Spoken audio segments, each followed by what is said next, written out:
ওপার বাংলায় আশ্রয় খুঁজছেন বুবলি। শাকিব খানের বাইরে গিয়ে ইতিমধ্যে একাধিক নায়কের সঙ্গে জুটি বেঁধে পর্দায় এসেছেন চিত্রনায়িকা বুবলি। বেশ কয়েকটি কাজ প্রশংসিত হয়েছে, কিন্তু শেষ মুক্তি পাওয়া সিনেমাগুলো সেরকম করে আলোচনায় আসতে পারেনি। বিশেষ করে গত ঈদে মুক্তি পাওয়া সিনেমা রিভেঞ্জ সিনেমাটি শাকিব খানের তুফানের ঝড়ে দিশাহারা হয়ে গিয়েছিল।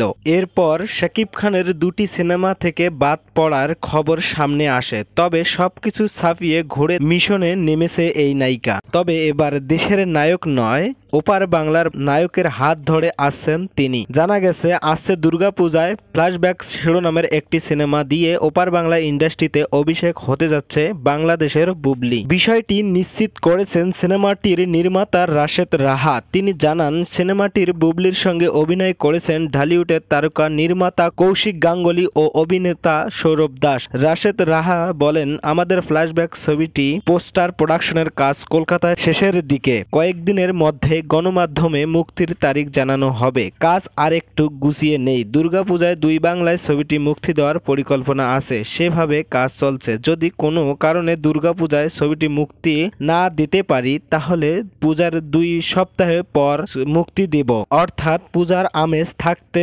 মুক্তি দিতে পারি।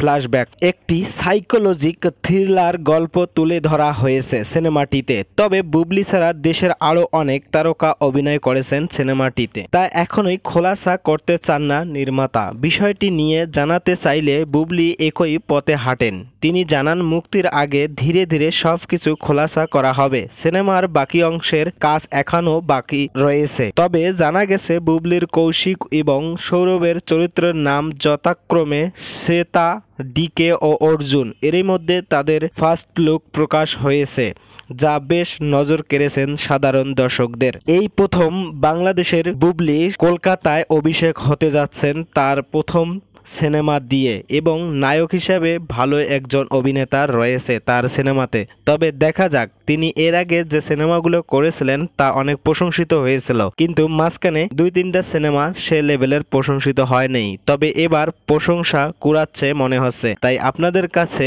ছবিটি কতটা প্রশংসা কুড়াবে মনে হচ্ছে তা কমেন্টে জানাবেন। সবাই ভালো থাকবেন, সুস্থ থাকবেন, গুড বাই।